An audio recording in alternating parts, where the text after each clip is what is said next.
Assalamualaikum. Okey, saya nak tanya cikgu-cikgu, especially cikgu-cikgu yang bawa anak murid masuk dalam science lab waktu mengajar. Pernah tak anda ada masalah yang mana anak murid anda datang lambat? Okey, setengah jam kelas setengah jam, 15 minit terakhir baru masuk. Okey. So, kenapa dia lambat masuk?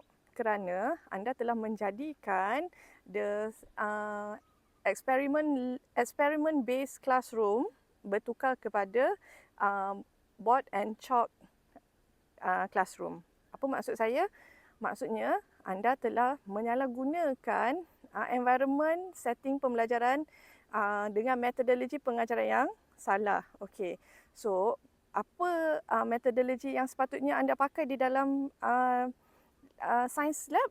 It is called experiment based teaching methodology.